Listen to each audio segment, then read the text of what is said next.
ভিডিওতে এখন যে শহরটি দেখছেন এটি নেত্রকোনার দুর্গাপুর শহর। বাংলাদেশের উত্তরের সীমান্ত ঘেঁষা এক অপূরব ভূখণ্ড দুর্গাপুর, যা নেত্রকোনা জেলা শহর থেকে উত্তরে অবস্থিত।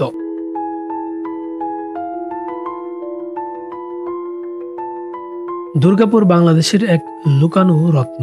বাংলাদেশের উত্তরের সীমান্ত জুড়ে যেখানে পাহাড়ের ছায়া পড়ে নদীর স্বচ্ছ জলে, সেখানে গড়ে উঠেছে এক অসাধারণ প্রাকৃতিক শহর যার নাম দুর্গাপুর।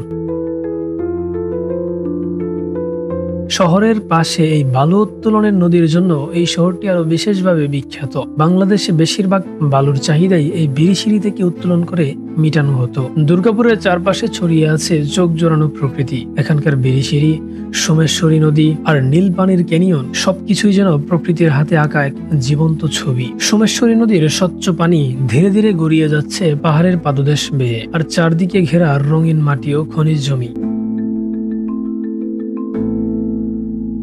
দুর্গাপুর বাংলাদেশের অন্যতম খনিজ অঞ্চল। এখানে পাওয়া যায় চুনা পাথর, চীনামাটি, লাল ও সাদা বেলে মাটি, বিভিন্ন রঙের পাথর এবং নদী থেকে বালু উত্তোলনের জন্য এই জায়গা বিশেষভাবে বিখ্যাত। এখানকার ভূপ্রাকৃতিক বৈচিত্র্য যে কোনো দর্শনার্থীকে মুগ্ধ করবে। এখানে রয়েছে গারো, হাজং ও অন্যান্য আদিবাসী জনগোষ্ঠীর বসবাস। তাদের জীবনধারা, পোশাক, উৎসব ও গান এই অঞ্চলের সংস্কৃতিকে করে তুলেছে আরও বৈচিত্র্যময় ও বর্ণিল।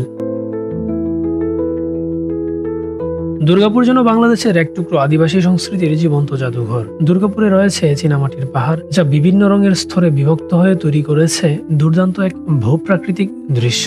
এই পাহাড়গুলোর পাশেই নীলছে কৃত্রিম লেক, যা মূলত খনিজ খননের পর তৈরি হওয়া জলধার। তার স্বচ্ছ নীল রং যে কোনো পর্যটককে চোখ জুড়িয়ে দেয়। প্রকৃতি, সংস্কৃতি আর ইতিহাস, এই তিন মিলে দুর্গাপুর এক অনন্য স্থান। এখানে এলে আপনি শুধু পাহাড়, নদী দেখবেন না, অনুভব করবেন প্রকৃতির একান্ত সান্নিধ্যে মানুষের সহজ সরল জীবন কেমন হতে পারে।